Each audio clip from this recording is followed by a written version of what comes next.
Goodness, presented by Wearable Fandom. Welcome to Wear Money Things, episode number 81. My name is Dustin, and I am your host. My friends, this is a podcast all about the Roosevelt's brand and community. If Fashion Fandom and Friends sounds like fun, well, then you have come to the right place.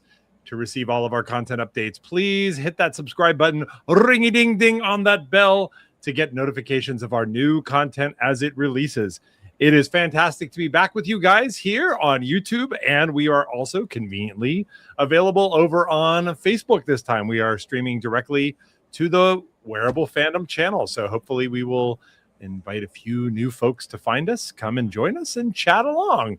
And there we see one right there. There's the Mayor, Martin Shireen. What's up, Mayor? It's good to see you. It was great to see you at San Diego Comic-Con, and yes, I am back after San Diego Comic-Con. Great to be back with you guys, but I'm not alone. I'm rolling deep, my friends, this time. That's right. I've got the captain, coach, co-host, Ron DePody, and the number one of co-hosts, Mr. John Madigan. Hey, guys. Welcome back to the cast. How's it going? What's going on, man? How's it going, fellas? Good to see you tonight. Yeah, it's good. Well, we got a lot to talk about. I know you guys talked a bit about San Diego FOMO. I've got all of the details about the good, the bad, and the awesome. Because as far as Roosevelt's went, there wasn't too much that fit in any other category than those two. So yeah. I mean, I guess you guys didn't burn the place down, and you did get rewarded with a killer Star Wars drop on the Thursday before the show. So you guys had a lot to talk about. Oh, we absolutely did. Yeah. Yeah, no, it was crazy. I know we usually try to keep it around an hour, and it was everything we could do to get off in an hour and a half. So John and I had a great time. Wow, Ron, that's amazing. An hour and a half. That's hey, I think you need the big chair. I think you need to be in the big chair from now on. Couple of those blue pills to do wonders.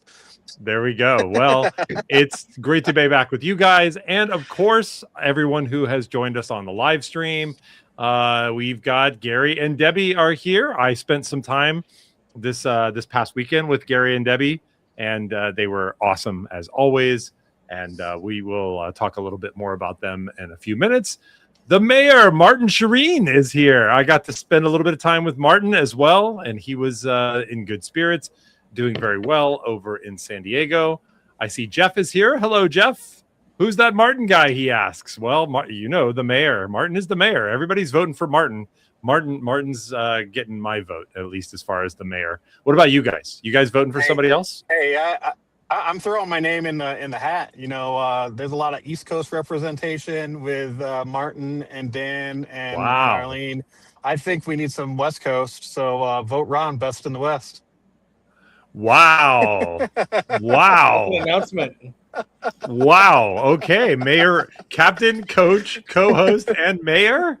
Can he handle four names? Just keep throwing the titles in there.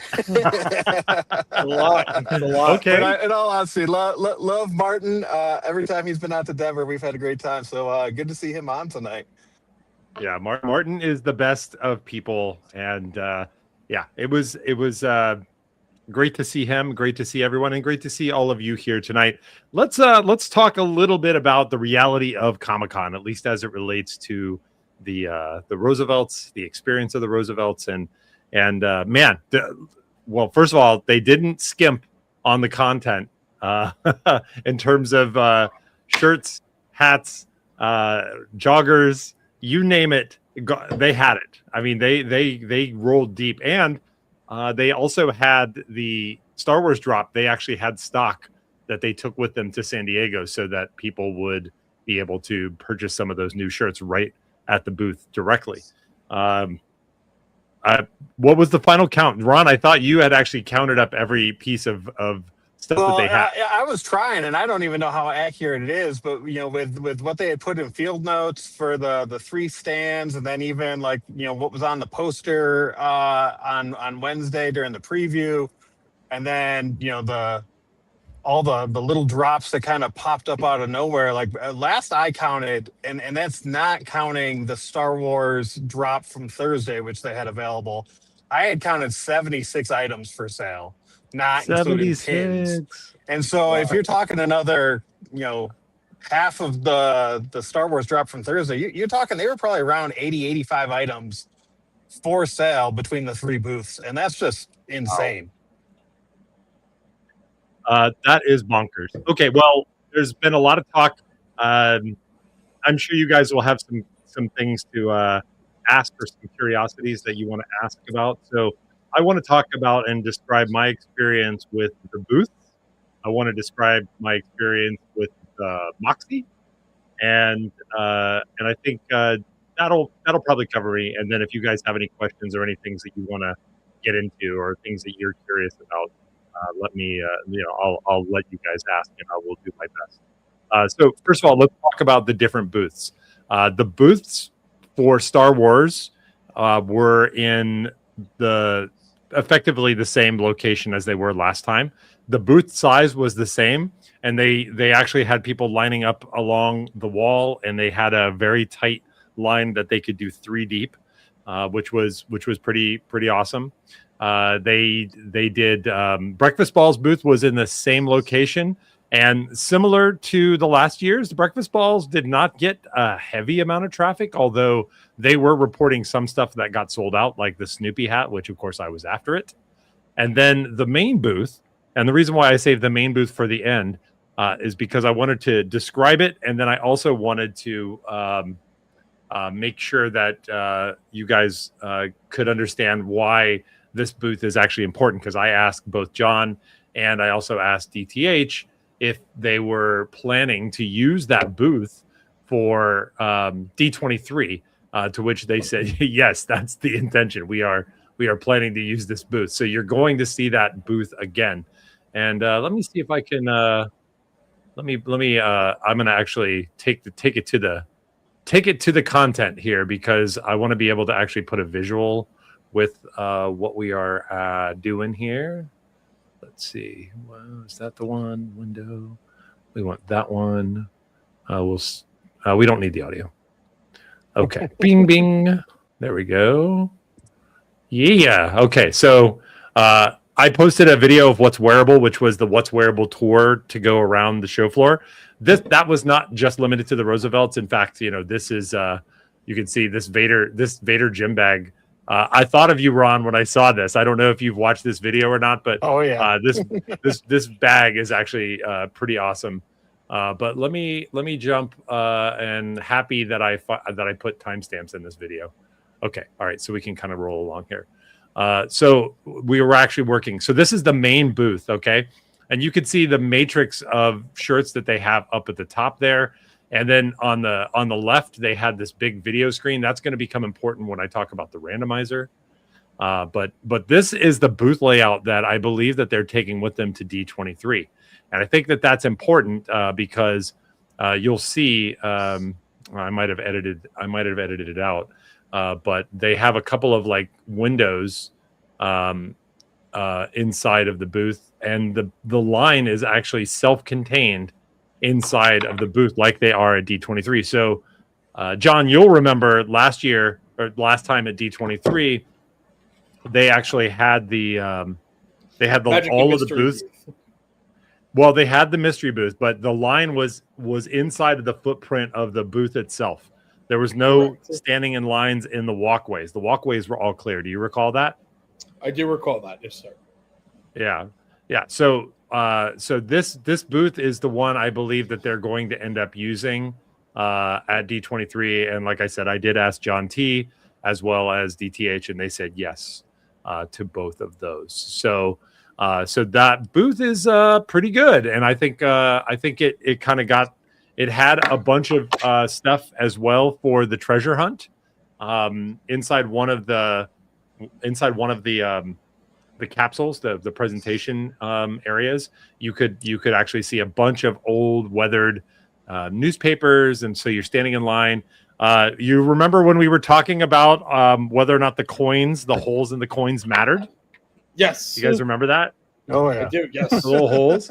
There was actually a paper that had the little holes where you could line up, and it was actually a way to give you clues to where the next step of the treasure hunt is. So somebody put a lot of time into this thing, and I really wonder what the prize is at the end. Any ideas?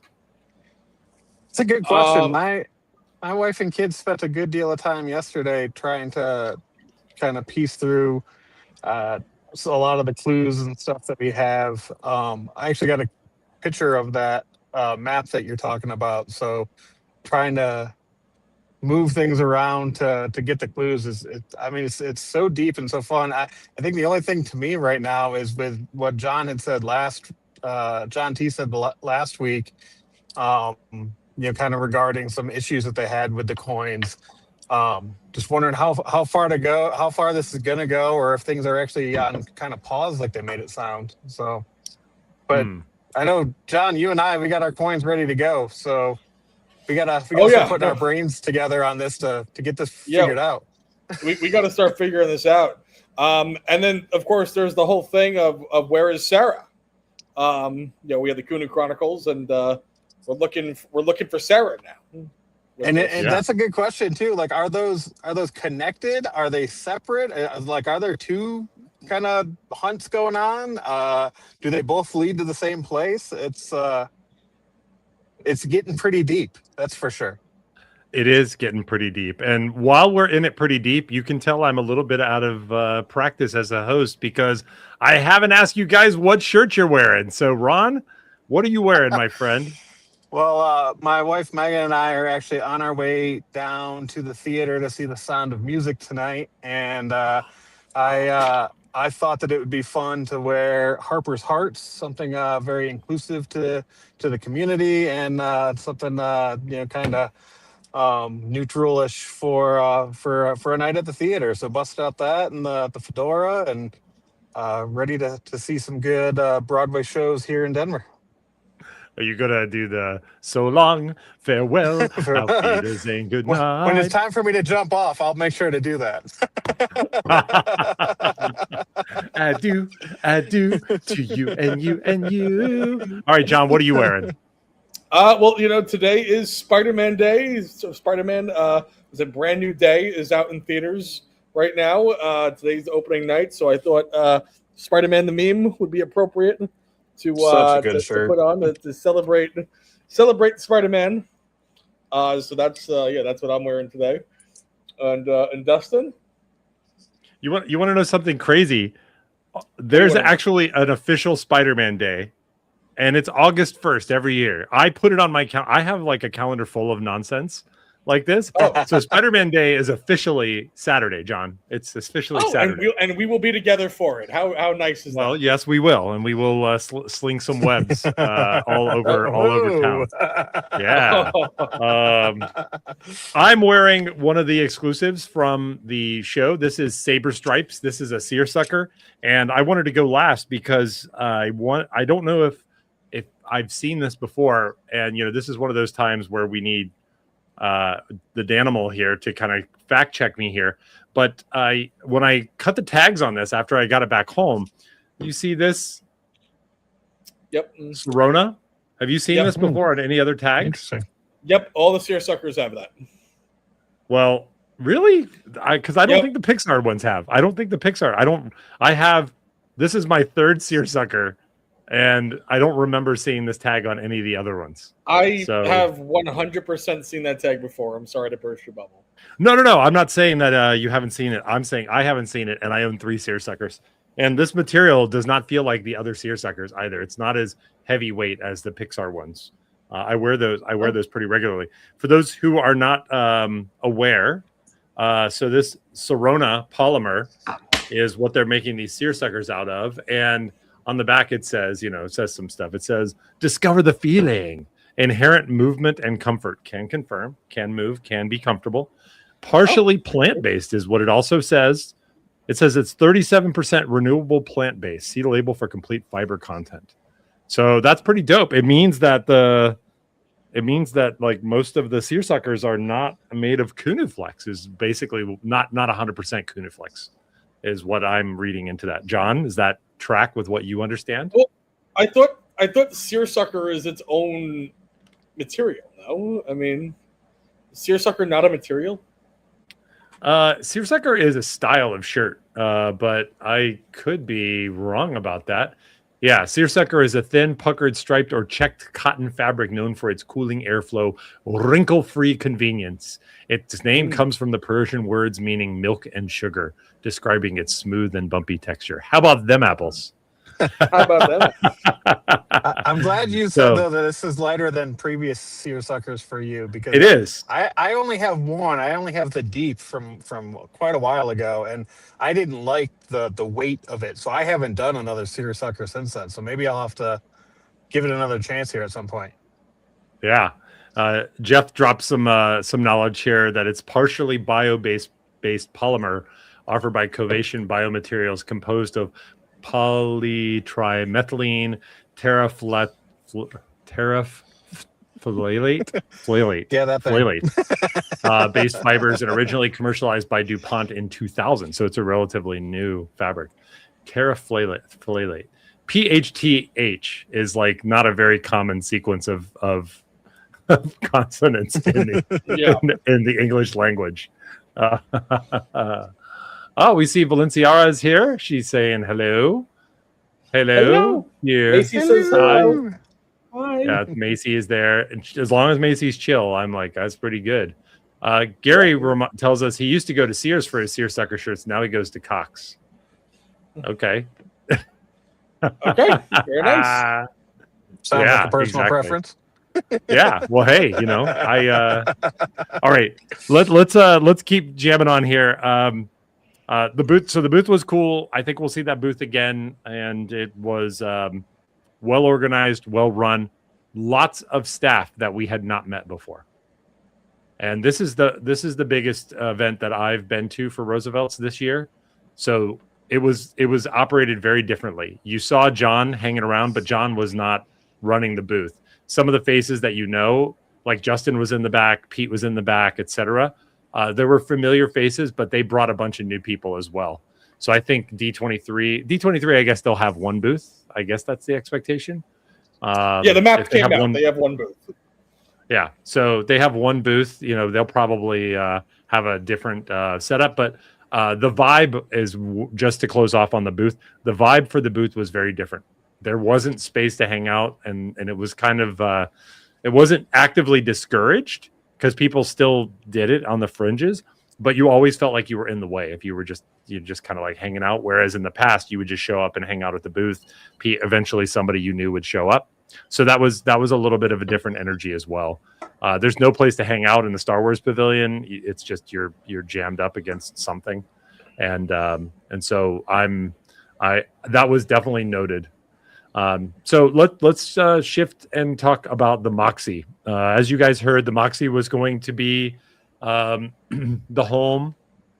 Not only was that going to be the place where everybody stayed during the event, but it was also going to be the home of the Last Life arcade, powered by Roosevelt's. Now, the Moxie is maybe about a half mile away from the convention center, maybe a smidge more. It's not that bad as far as walking goes, but I mean, I live in a city. I walk a lot to get to places, so I might be a little bit biased there, especially for people who had already spent a full day walking. Maybe it was a lot to get up there. There wasn't an easy way to get there. So, but the Last Life arcade was pretty cool. The Moxie Hotel is a little bit modern, and you walked in, they had this really cool space, like a big giant bar where you can get food. There's plenty of seating. They had brought in a claw machine, and we'll come back to the claw machine in a minute. And they had also brought in Guitar Hero, and they brought in some other games, and those games were up there. And it was very, very good AC. People were spending like all day there. And that was kind of like the home place. So in the past, we would go to one place for the pizza beard party. We go to another place for drinks. We go to another place for food. And this just made it easy for us to just stay like in one common place. And you knew that people were going to be there. You knew that's where the team was going to come back to. And it was a really great idea. Honestly, I felt like people, they had a little bit too much to do, to be honest. this time around. This was a little bit for a show like Comic-Con where you want to go see the Hall H panels or things like that. They had something going on every night. On Wednesday, they did karaoke. On Thursday, they did trivia. On Friday, it was the Pizza Beard Party just before everybody went to Mosh. Saturday was not a planned activity, but that was a day where they actually had a special shirt that they sold that was not on the show floor, but it was only available if you came to the Moxie. And that was a very California specific shirt. Was that the day they did the game tournament too? Like I saw that they had like kind of randomly spurred up some sort of game tournament. They were doing GoldenEye. They were playing GoldenEye. And apparently Jake Holland still has all the skills at GoldenEye. Nice. Way to go, Jake. But then it was really fun, and so there was just plenty. You could just walk around and we kind of had the run of the place. Now after I would say 10 o'clock, more people started showing up. Like groups kind of came in and mingled with us. But before that, from like 7 to 10, we really had the place to ourselves, and that was great. Now one of the most fun things that they did was they had the Clausevelt's machine. Okay. Did you guys see anything about the Clausevelt's? I did see that. Yes, that looked like a lot of fun. That looked cool. Yes. That probably gave me the most FOMO because I saw that little Kunu starting lineup figure in it. And as a collector of starting lineups, that was one that totally hit my radar of having to have to track that down at some point. It was funny because I had a panel and I had some other stuff going on. I didn't spend a lot of time at the Moxie, but when I got up there, some people had been trying for days to like get stuff out of the claw machine, and I just walked up there and like the first 5 tries, I pulled stuff. I just was pulling stuff. So I got patches. I got patches and pins. I didn't get the little Kunu. That was going to be tough. That was going to be one of those things where you really needed to invest. And if I ran out of tokens, somebody else was just going to get it after I had made it easy for them. But when we got to Saturday, and they had sold the they had the special shirt, they let everybody go up and get 3 tries for free, and they had little treasure boxes, and that included they had coins in the treasure boxes. And I got the claw on the ball. I picked the ball up, and then the ball came apart. Like it actually it came apart and then it fell out of the claw. So it didn't like drop out of the claw. Like, sometimes it just like pulls and it can't hold on to it. It actually broke apart. And so they're like, too bad. So some people ended up getting coins out of those. There were like, guitar picks and stuff. It was really fun. I'm positive they're going to do it again. In fact, that was one of the things I asked John. I was like, how are you guys feeling about the Moxie? And he's like, this is great. He's like, they're open to doing more stuff next year. The only reason there wasn't more was because they didn't have enough time to plan. And I guess this Last Life Arcade kind of pulled together at the last second. There's a barcade across the street, literally across the street. And that was where they wanted to do the Last Life Arcade. But apparently they couldn't work out the details. So worked out pretty good. And like I said, I hope that they do this kind of thing for other shows. Very few shows are as big as San Diego, but this was really awesome. I mean, it was just really fun. Well, I'll tell you, if you ever need to get something out of a claw machine, Xander is like the master of that. He's obsessed with claw machines. He even dressed as a claw machine one year for Halloween. And whenever we go anywhere like Dave and Buster's or places, Chuck E. Cheese, any place that has a claw machine, that kid can like take your $10 and come out with a good amount of stuff. He just has it mastered. It's just the way his brain just works perfect for being able to see the angles and how to grab things out of claw machines. It's insane. That's awesome. Going to win him a lot of bar bets someday. Right. I do concur, John. I do concur. Yeah, it'll be really fun.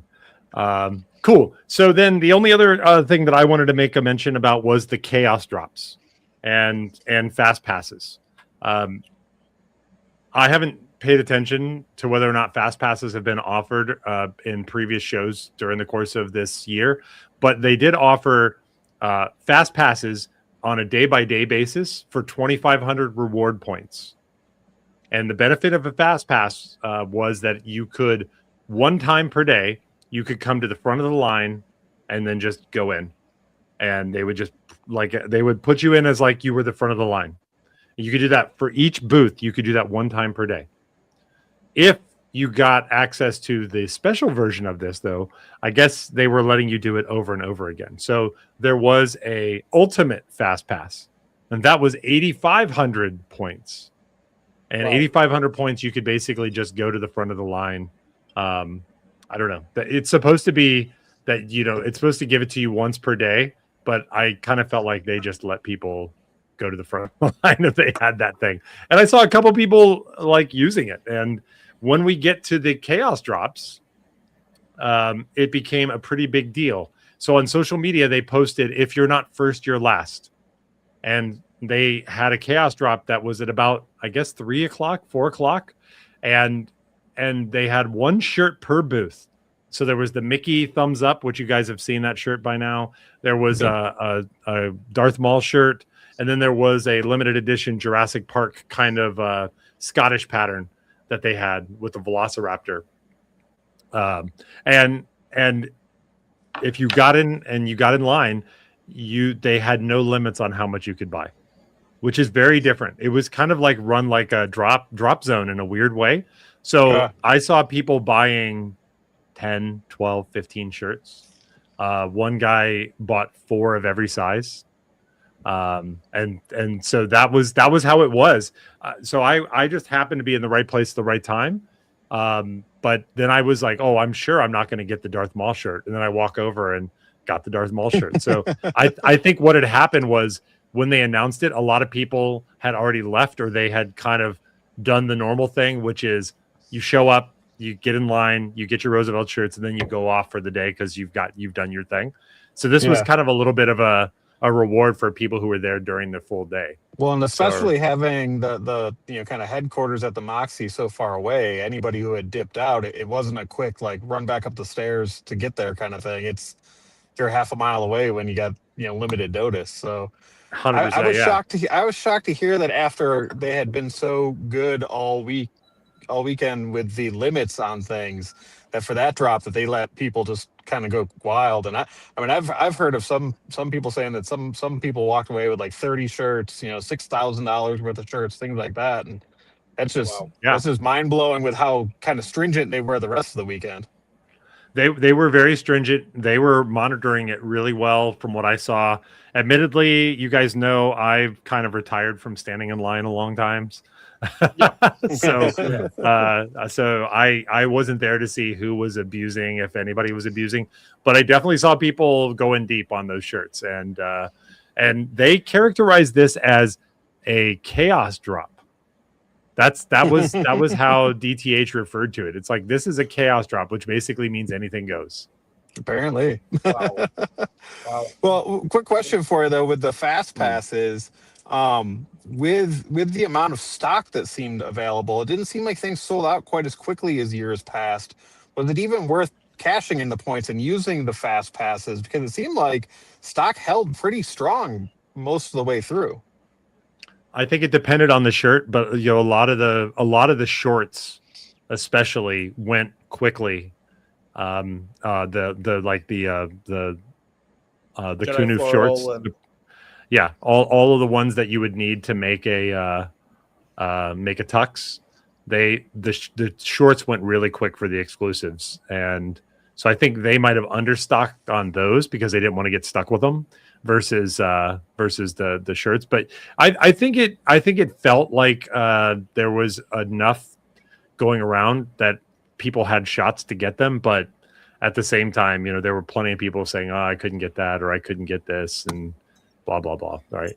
The fast pass was worth it though, in my opinion, because it was a way to avoid having to be the first one there. You just had sort of this like for me, the fast pass. If I want shirts, I'll just go with a fast pass. If I can't get a fast pass, then maybe I'm just gonna let somebody else buy something for me.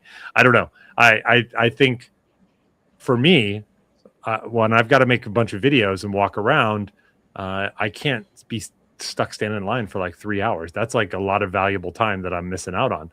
So if I could just say, oh, I need to get these shirts and be able to go to each of those booths and just be done with my shopping, then that would be well worth it for me.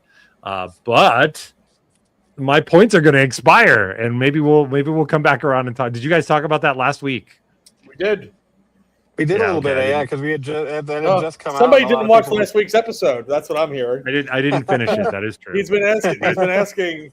Just about this, you would know if you watched, but Big Brother did not have eyes on us, John. This is good to know. It gives us a little. Good to know. Yeah, he's not actually watching. Oh, shit.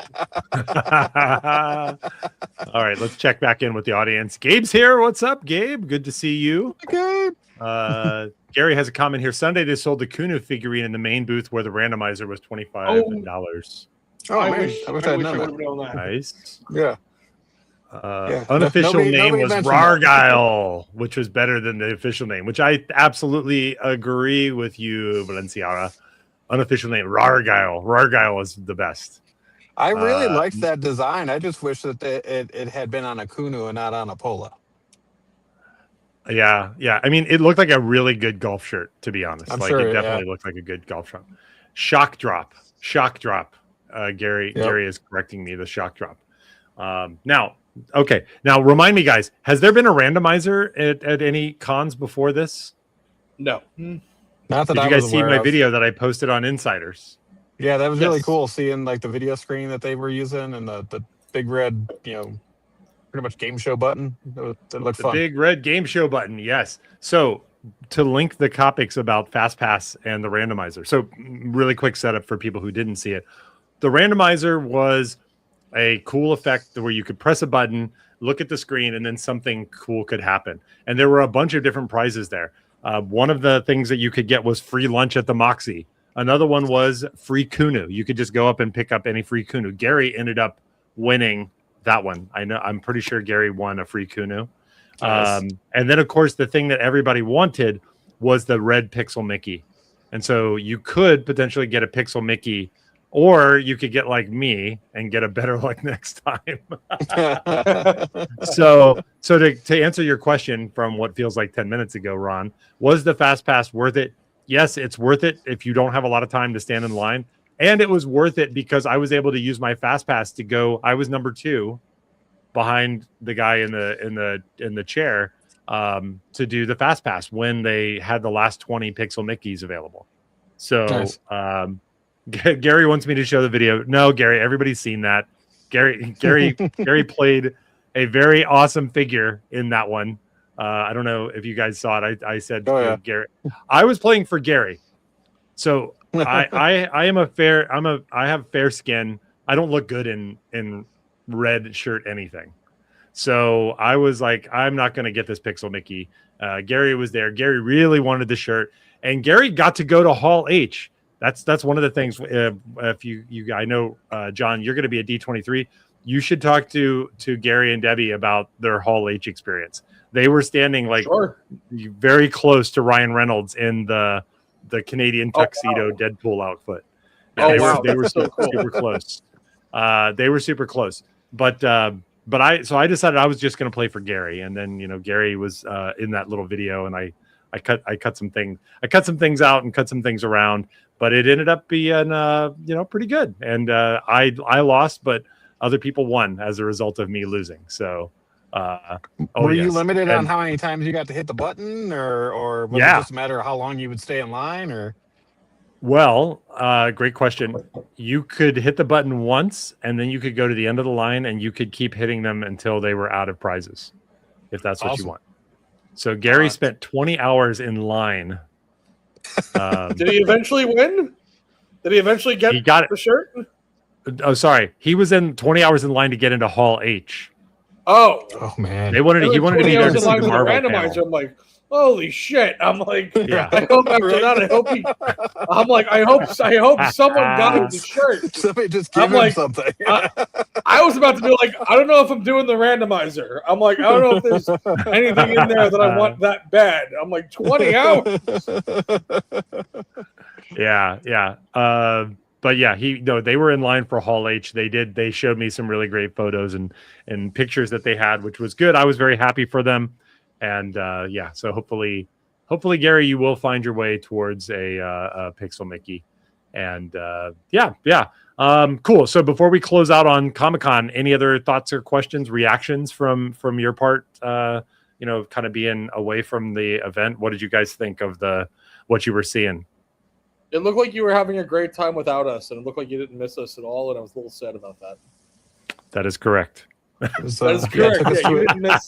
Took us to a deep, dark place. We were lonely. I didn't get a FaceTime. The fuck was that about? I thought maybe you'd FaceTime me from the booth. I could say hi to everybody. No, nothing.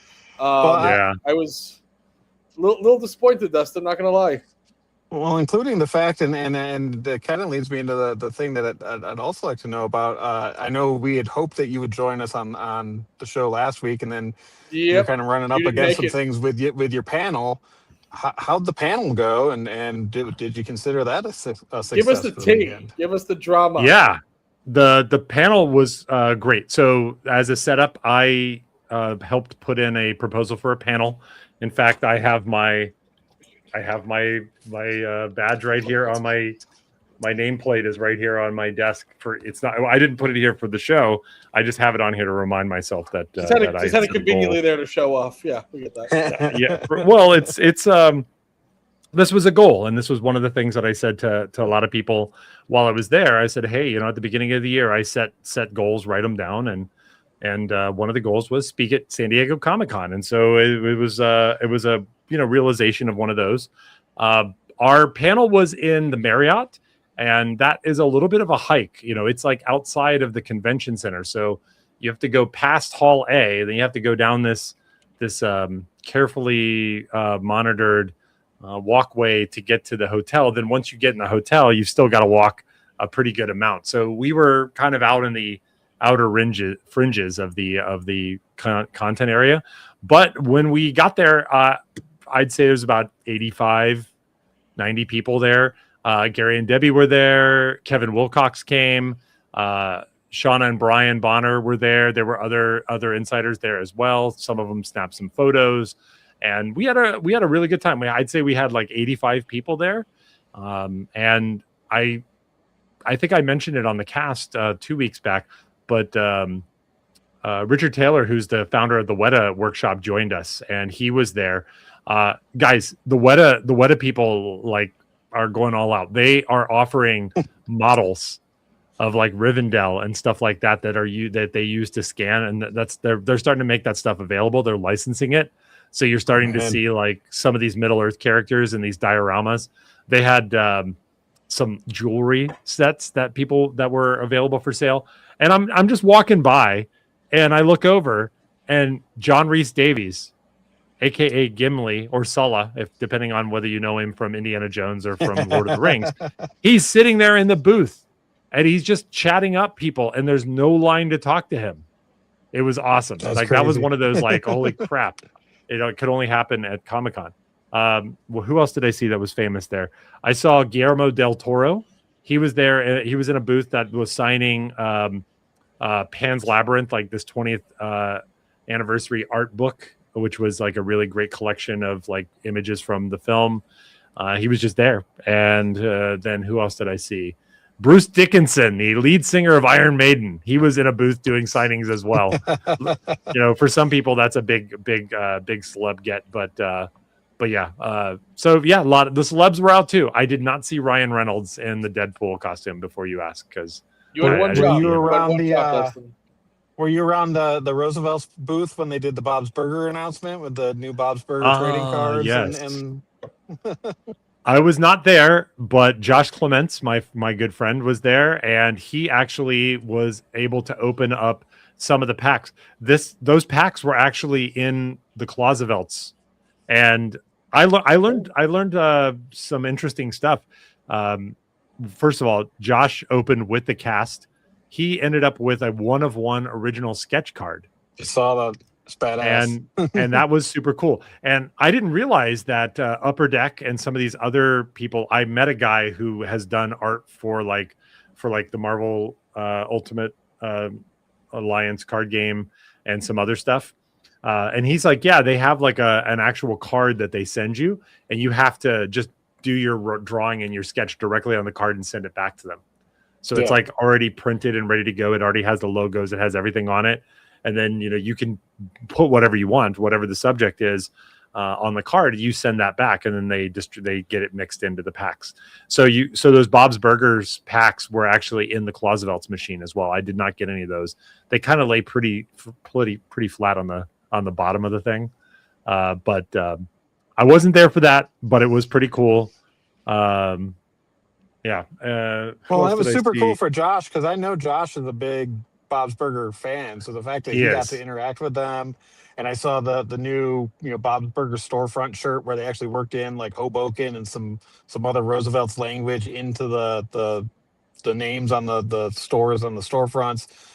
That looked pretty cool. So congrats to Josh to being included on that, and tip of the hat to HQ for realizing that about an insider and letting them be involved. Yeah. They're very generous about that kind of stuff, especially if they know that you love that kind of thing. Who else? I saw one other person that was famous, which is Brian Lee O'Malley. If you don't know Brian Lee O'Malley by name, he's the guy behind the creator of Scott Pilgrim. He's the original cartoonist that did the Scott Pilgrim series of books, and he's usually there doing autographs and things like that. So pretty awesome. Oh, what am I talking? I'm totally forgetting of the wrestlers. I saw Danhausen. That was a total accident. That was an absolute accident. I was walking through looking for a shortcut because the Mattel booth was like all blocked up, and I'm like, why are so many people here? And then I just walk in, I look to my right, and I'm like, it's Danhausen. That's very cool. So John, are you so far under a rock that you don't know who Danhausen is? I've seen some posts. Is he the guy that cursed the Knicks? He has like face he paint cursed on, the Knicks, and then he uncursed the Knicks, and then they won. Okay, and then they won the championship. I mean, I don't know. He's like a bit of a weird dude. He has like a weird voice, right? It's a character. I know like his face, but I don't know anything about him. His Knicks shirt was the fastest of all the championship gear to sell out, because they actually made a Danhausen championship shirt, and his sold out faster than any of the other Knicks gear. Yeah, which is insane to think. Yeah. Northeast is still huge on wrestling. Tri-State has always been massive amount of wrestling fans. That's where ECW got started. The Hammerstein Bowl. I was at I remember I took my brother to Raw's 25th anniversary show as a Christmas gift. My brother's a big wrestling fan. Nice. And they had a Raw's 25th anniversary show at the Barclays Center. I got him tickets for that. And we went together, and that was the second and last wrestling show I went to. My parents did take me to a house show when I was younger. And the one thing I'll never forget, it was, controversial figure Chris Benoit and Chris Jericho fighting in the ring, and there was an actual fight going on in the crowd, and they're just the guys in the ring, the wrestlers, they were there, they were watching the people in the audience actually fighting. There was an actual fist fight going on in the audience of Madison Square Garden, and the wrestlers were even like, they weren't even focusing on themselves. They were watching the fight in the audience. Wow. Yeah. That's crazy. Yeah, that was well, Dustin, I think a goal for us for next year, I know one thing we still have to do with John is the Star Wars marathon. I think another thing we have to do is figure out a place for the three of us to go so we could drag him to a live event and catch some wrestling together. Some live wrestling? Get some live wrestling for him? Wrestling? Yeah. You want to go see some wrestling? Always. Sure. Always. Well, yeah. Especially love it. It's SummerSlam weekend, fellas. We got to. I'm with you. I'm gonna cut you loose. We're at the theater. We're about 45 minutes away from the start of our show. I appreciate y'all letting me on. And before I go, I did want to thank you guys, well, mostly congratulate you guys. Last week, the YouTube channel went over 500 subscribers, which I know It's on the in list. YouTube Yes. world is a big thing. It was on the list. So congrats to you guys. Congrats to the show that we share. Pretty cool, pretty big hallmark for you guys, and I'm happy to be my small part of it. So yeah, awesome that we surpassed that amount, and here's to the next 500. Hooray. Let's do it. Yes, Yay. great stuff. All right, fellas, you That guys is a have big a good deal. night, and after the show, I'll check back in and see how the rest of the show went. But love you guys. Enjoy your time in Vegas, and if you need to call somebody to get bailed out, call somebody else. Got it.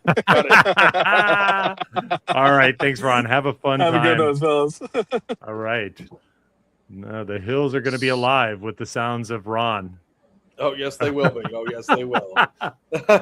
All right. All right. That's enough about Comic-Con. John, do you have a top 10 list? I do have a top 10 list. Yes. Let's switch yes. gears. I do have a top 10 list. Yeah, I'll do something a little different. So Dustin, before we do the top 10 list, because this has to do with it, what would you say is like your favorite part of this podcast? What do you say? What is your favorite part of this podcast? Not listening to dogs bark. Really? I thought it was my dogs. I thought, are you sure the dogs are not the favorite part of your podcast? I'm pretty He's right sure. here. Yeah. I mean, you've got the face of a dog, as we can. Oh, that was the real dog. I thought that was you, just leaning in real close. Oh, thank you. Well, so Macy's here, and she watches us do our top 10 list every week, and she said, Dad, can I pick out the top 10 list this week? Okay. And I said, absolutely, Macy, whatever you want. Okay. So Okay. I like it. Macy decided to go with the top 10 most famous dogs of all time. Wow. Okay. I like it. So to be clear, we're not doing breeds. These are in pop culture characters, Famous dogs. things. Famous dogs, correct. Famous dogs. Correct. Can you name me the top 10 most famous dogs of all time? Okay. Let's see. I'm going to say Snoopy. Snoopy is number 2. Okay. I'm going to say Lassie. Lassie is not on the list. Lassie's not on the list. How about Scooby-Doo? Scooby-Doo is number 1. Okay. Over Snoopy? Come on, bro. Over Snoopy. Stop using ChatGPT to make top 10 lists, John. I can smell it a mile away. Snoopy is way more popular than Scooby-Doo. I did not make the list. ChatGPT did not make. I actually grabbed this list online. Okay. Let's see. What about Tintin? Nope. Tintin's not on there? Nope. Let's see. Famous dogs. I felt like I had so many. What about Butch from Tom and Jerry? No. I think you're thinking too old. I don't know who half these dogs are. Okay. Pluto. Pluto is number 3. Yes. Pluto from the 1930s, you mean? Like a really freaking old dog? Well, he's very famous. Goofy. Goofy's number 5. So you have we got 1, Pluto and Goofy. So you have 1, 2, 3, and 5. What about Blue from Blue's Clues? Blue is not on the list. I'm disappointed about that. I love Blue. What? I agree. Well, I guess I won't ask about Magenta then. If Blue is not on there, Magenta's not on there. No. Yeah. What about Wishbone? Nope. What's the story, Wishbone? Let's see. Bluey is a dog, right? Bluey is a dog, but Bluey is not on the list. Oh man. All right, let me see. Do you want some help? Sure.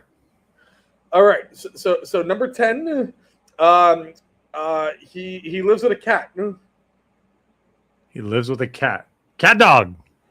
Nope. Lives with a cat. Was made famous in a comic strip. Lives with a cat. Made famous with a comic strip. A dog and a cat. Oh. Odie. Odie is correct. Odie from Garfield. Yep. I'm just putting this comment up for just the rest of it. This list is bullshit. Keep going. Okay. You're making me self-conscious about the list now. It's fine. You just roll with it. Okay. The people hate the fact that say Odie. All right. Number 9. Think of a dog that's more of an adult. He likes to go out. He likes to drink. He likes to meet the ladies. Brian Griffin. Yes. Number 9. Griffin. That's all right. Number 8. He is. This dog is in a very famous movie franchise. He is based on a real life dog of maybe one that you'd buy in a store. But he's based on a real dog in a very famous movie franchise that recently just had an additional release not long ago at all. In fact, it may even still be in theaters in some theaters. What am I thinking here? Very famous dog in a movie. Air Bud. Nope. We're gonna think more cartoony or more CGI. That helps.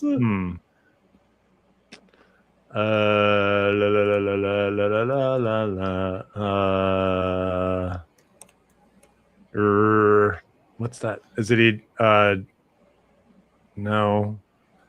I don't know. Keep going. Go to the next one. Don't tell you what it is. Yeah. Actually, go ahead and tell me. Yeah. Okay. All right. It's Slinky Dog from Toy Story. Oh yeah. Okay. I should have gotten that. You should have. I thought that was a good clue. Yeah, it was pretty good. Okay. The next one, number 7, Squirrel. I forget his name, but the dog from Up. Brian? Not Brian. What's his name? Doug. Doug. Okay. Number 6. Hold on. Let me just pause for a second. The dog from Up is on this list, and Lassie is not on this list. Lassie, the dog that can tell you that Timmy's fallen down the well. A national sensation. I don't know what else to tell you, but he's not on the... I refer you to the comment on screen, but keep going. This is bullshit. Okay. All right. No, sorry. Don't you understand? This is the running bit. All of the lists are BS. It's not just this one. They're all BS. Number 6, a very famous dog duo who once shared a nice romantic meal together. They come from different ends of the street, but they get together and they fall in love. This is the Disney movie. I don't know the name of the dogs though. I can't remember. Think of the name of the movie. What's the name of the movie, Dustin? Lady and the Tramp. Yes. Is that 2 entries or just 1? That is 1 entry. Lady and the Tramp is 1 entry. That's 2 dogs, 1 entry. 2 dogs. That's a different type of movie. Yes. Okay, and then we have number 4. Very popular when I was a kid. I don't know if he's still around today, but he was on PBS Kids, and he is owned by Emily, and he's a little abnormal, but he's very friendly. Some may even call... Cliff the big red dog. Yes. Okay. Clifford's good. Yes. Okay. Well, all right. Well, you did it. You okay. Right. Pretty good. I did okay. I definitely got the top 5s. Yeah, definitely Clifford. I like your your clue. He's a little abnormal. But All right. You know. So I'm a little surprised. Okay, so Lassie's old, fine, but like Lassie kind of transcends time, I guess. I don't know. But I guess I was Benji is not on that list either. Like No, like Benji was super, super famous when I was younger. he was, but not anymore. When I think of Benji, I think of Benji from the Howard Stern show. That's how Benji's not famous anymore. All right. Clifford the Big Red Dog. I love Clifford. Wishbone. I'm surprised Wishbone's not on there. Like Clifford is a bigger. Dustin. Huh? Clifford's bigger than every dog. What are you talking? Have you seen a dog? No, I don't bigger just mean bigger. I mean more famous. But like, come on, you know the theme song to Wishbone, don't you? No, who's Wishbone? You don't know Wishbone. What's the story, Wishbone? How do you not know Wishbone? I'm going to show you this dog. When did Wishbone come out, Dustin? It came out when you were younger. Wishbone came out in 95. I was just born. I was just October 8th, 1995. I was 3 months old when that show came out. Why don't you look and see when Clifford came out? Clifford was still airing new episodes. Clifford Big Red Dog. You don't remember this dog, Wishbone? No, I do not. No, I do not remember that dog. Look, he was Robin Hood. Clifford came out with a bow and arrow. Clifford came out when I was 5. Totally different. You're saying the Clifford show started much later. Yes, the Clifford show came out in September of 2000. Okay? All right. Valenciara is like on point. She's channeling Danimal here. And it's like she hit what the list is BS and you don't know Wishbone. Dude, Wishbone. I was 3 months old. Give me a break, guys. Look at this, John. Winner of 4 daytime Emmys. Look at what's this. Wishbone? Winner of 4 daytime Emmys. Okay, what's Wishbone doing today? Dude, dogs don't live that long. Okay, that's not fair. That's not true. I made did I tell you the deal I made with Macy? Macy and I made a deal. Macy and I made a deal that she's not allowed to go before me. So I never have to worry about that. Wow, okay. We shook on it. But yes, yeah, Ryan has a good point. Clifford has been around for 5 forevers. Maybe that's why I know. Clifford was a book. The PBS series that you're talking about didn't come out till you were 5, but Clifford's been around. But that's how I know Clifford. Okay. You should know this awesome Jack Russell Terrier named Wishbone, dude. If it wouldn't get us Falloned, I would totally play the Wishbone theme right now. Well, I suppose that when we're done with this, I'll turn on an episode of Wishbone. You should. Clifford was a book starting in 1963. See, dogs do live that long. See, this is the bullshit that you're telling me. These dogs don't live that day. Clifford's been around since the 60s. Okay? Clifford remembers what it was like to go out in like the 80s, like disco time. Clifford was probably in the theater watching Saturday Night Fever. Okay? I love it, right? Dude. I love it. That's what I think. All right. That's what I think.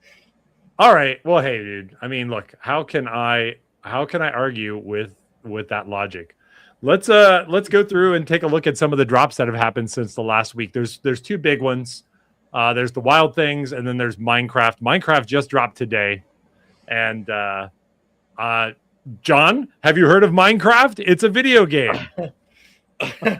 I have heard of Minecraft. I've never played Minecraft. And I keep reading things about the guy who created Minecraft is very lonely ever since he sold it to Microsoft. And he's really yes, he is. about it. This probably made him even more depressed. Without looking it up, when was Minecraft originally released? What year? I will say 2009. That is a bullseye. May 17, 2009. Wow! Boom, baby! Let's go. Very impressive. Very impressive. Wow. So what that means is in like 3 years, Minecraft is going to be 20 years old, which is like bonkers. Whoa, that's impossible because hold on. I remember when Minecraft came out. If Minecraft is 20, that would make me. Oh. Eek. Yeah. Oh. Yeah.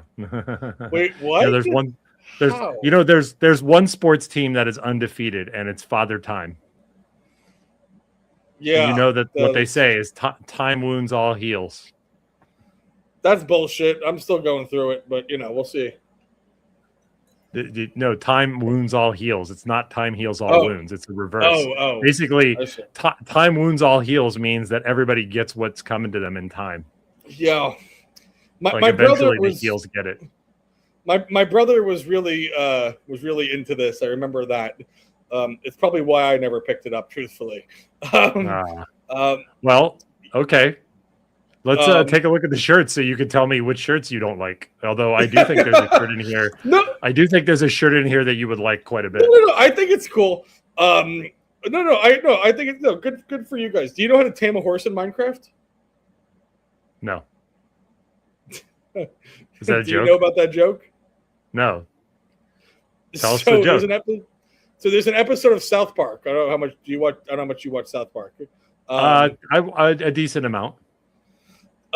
So there's an episode of South Park where everybody in the neighborhood is addicted to like investigation discovery, like the ID channel, like about these stories where like people like murder their spouses and stuff, and they call it infirmative murder porn. And so the kids are sick. So the parents are actually starting to like murder each other, and because like they're getting off on it.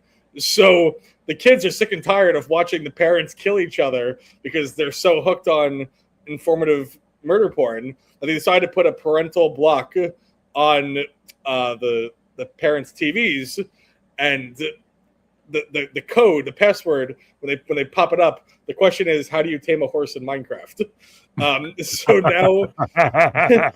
So now all the parents are trying to learn how to play Minecraft so that they can put the code in to go back to watching their informative murder porn. That's funny. That's funny. Yeah.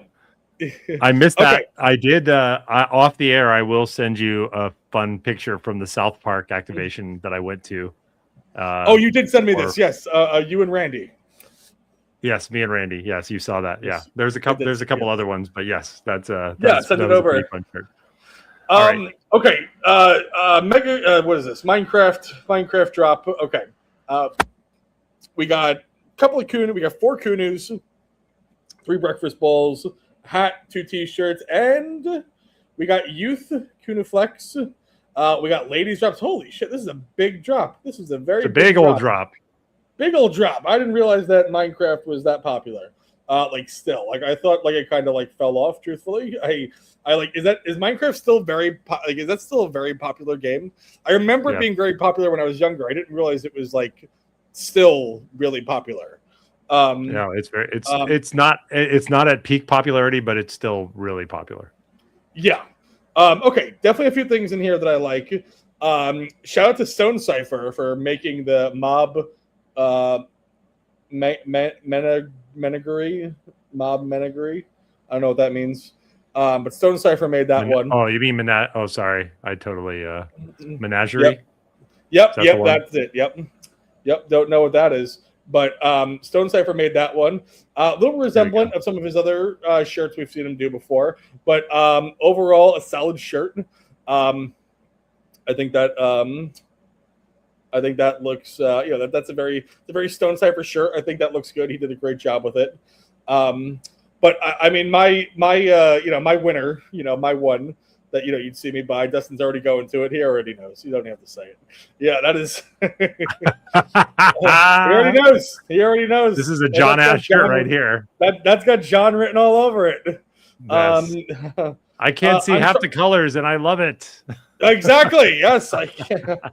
I am trying to think of what would Dustin do. I honestly think because the Chaos Wednesday shirt from a few months ago is still up here, and I feel like that is the most Dustin shirt of all from this. The one, if you scroll all the way down, digging for Oh, diamonds. this one with the items like the That, inventory. The right. axe. That really seems more like a Dustin shirt than any of these that came out. This is a Dustin shirt for sure, and digging for diamonds, that would be like my favorite one of all of the Minecraft drops so far. But if I needed to pick one from this, I'm probably going to go with this. Guy? On my what? A short fuse guy? A short fuse guy? No, probably not. That's still too much fuse. Still, I don't know if it's too much. It's just like I don't want to buy it. Here's the thing. As much as I love Roosevelt's, I need to know I have a use case for a shirt. I'm not just buying a shirt because I want to watch it sit in my closet. So I'm going to want to buy a shirt that I will wear. This Iron Golem shirt is probably the one that I would get also. So this is just, so this is like, pretty nice. And they had one other thing that I thought was really keen, was, now they did it to me again with the shirt. They did it to you again. They got with that really cool, like, rubber hose kind of style, like that, that rubber hose kind of animation style. But I do like this. Beware of the dark. I think I do like this graphic. I wish this was the front of the shirt, though. I should have asked him while I was there. I should have asked Ben why, Ben, why? You should have asked them. Happy for the youth. I think that was a smart move, getting the youth. That's really that's gonna be the main, the main purchasers, I think. Minecraft and a guide too young for Wishbone. I feel too old for this pod now. Don't worry, I'm still here to balance it out. Sometimes I show my age on this pod, and people, I think people sometimes forget I'm a little bit younger than I would say the average insider. Yes, I think sometimes that I bring it back, remind people like, I don't know any of this shit. But then there are times when you will know crazy stuff, like you'll know Beastie Boys, or you'll know bands that I'm like, oh, how does he know that? But, you do. That's because my dad raised me right. Well, then why didn't he show you Wishbone? He didn't show me how to tame a horse in Minecraft. That's for sure. All right, let's switch gears here and talk about the Wild Things.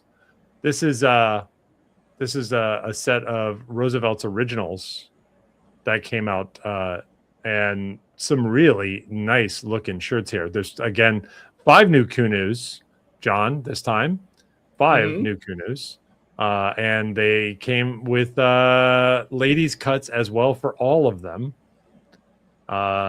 What's your reaction to these guys?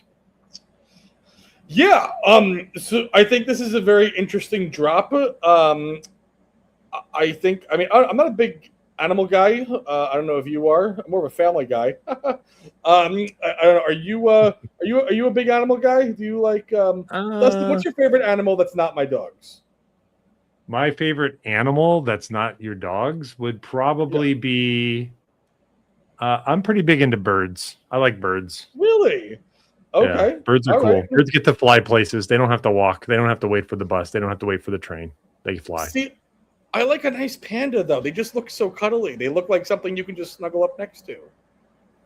Pandas are lazy, dude. Yeah, maybe that's why I kind of feel like I'm like one of them. But are you saying the zebras, which I think was a great name? The zebras is interesting, and it's not a bad shirt, but I would honestly say my favorite is going to be the Avery. Really? Wow. I like the Avery a lot. Yeah. So this one, nice pocket, nicely done on that pocket. I love the design here. Is this and a you bamboo? like birds, as we've just learned. Is this bamboo? This is not bamboo. This is not bamboo. Yeah, it kind of has like an off-white sort of. The backfield is a little bit like off-white, not quite a tan, but it's definitely not pure white. I like this. I bought that Amalfi Coast shirt that isn't. It's not the same design, but it has like a blue, white. It has lemons. And Yeah. these really intricate designs like this, just they don't look that good on me. So I like the design. I do like the design, but this is not a shirt I would buy for that reason. Because even though I like it, it's just, this shirt gets confused. Like, what am I? But yeah, I like that. Look at those birds. Look at those birds. That's pretty good. Look at Yeah. those cuties. Yeah. Yeah. That looks good. I like it.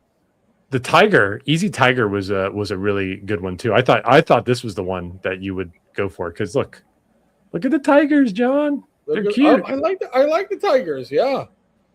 Yeah. I mean, I like it. It's not a bad shirt, but it's not my favorite. It's not my one.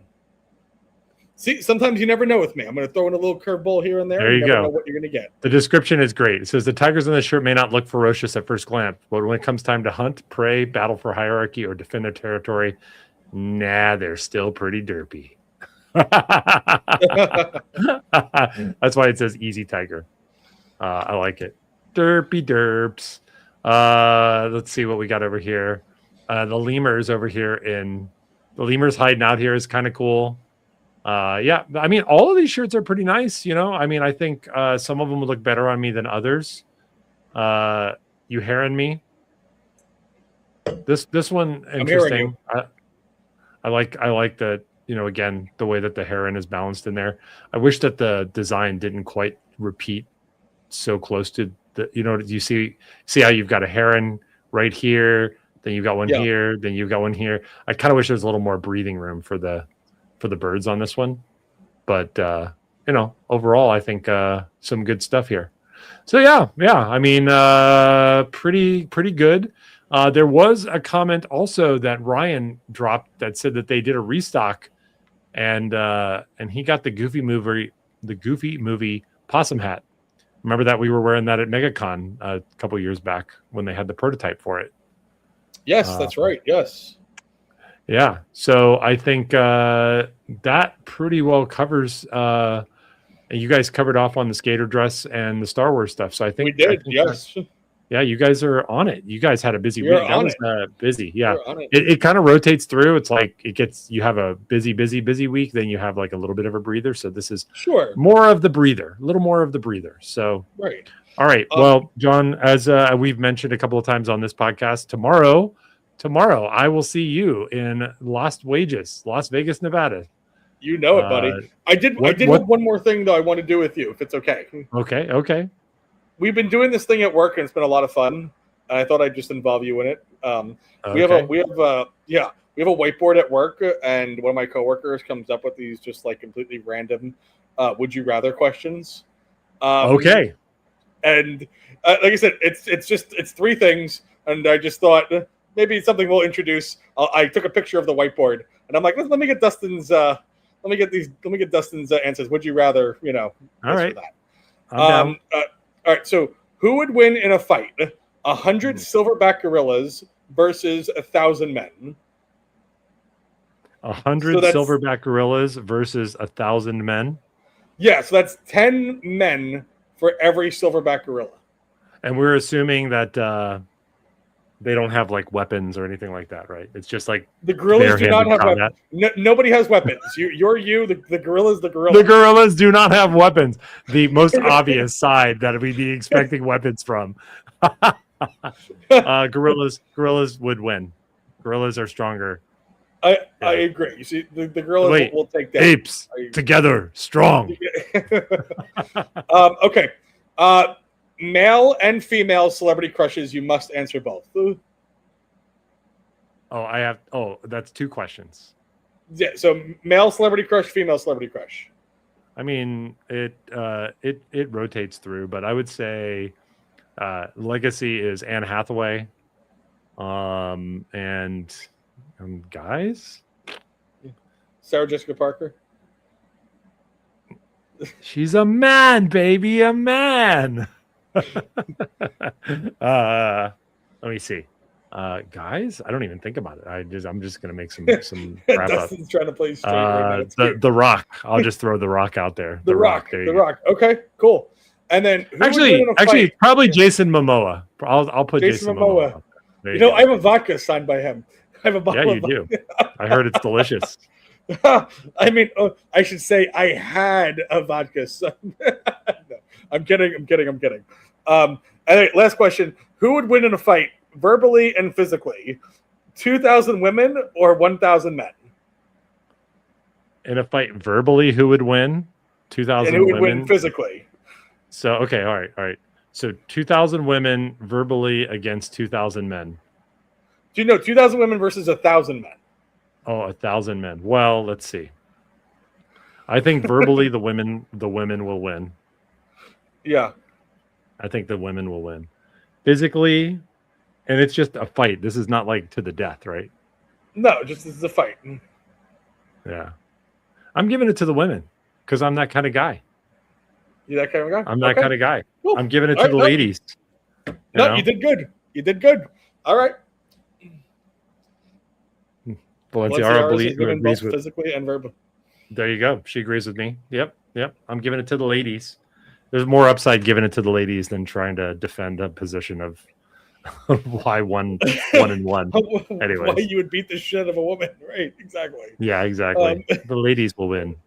Okay, well, maybe, like I said, we do this every week. We have new questions every week, so maybe it's something. Okay, we'll try. Would like to. That sounds fun. To get your opinion. You know. Yeah, totally. It totally sounds fun. It totally sounds like a really good time. Okay, do you guys cool. Do well, like that at your... No, not really. No. We figure out. We figure out. I know what you guys figure out. Yeah, exactly. We figure out other things. We figure out like where the a-hole in team is. There's no I in team, but there is an a-hole. Right. Okay. Yeah. Fair enough. Anyways, I've been on vacation for 2 weeks, so I'm just chilling. Like I am happy to say I haven't thought about work very much at all. So good for you. Yeah. But you and I we will be in Vegas tomorrow. We're going to take over that city. We are going to win millions of dollars. Millions. We are going to have a weekend that you and I will never remember. That is the goal. That is the goal, and I think Vegas can get us there. So cool. Well, we're gonna wrap it up.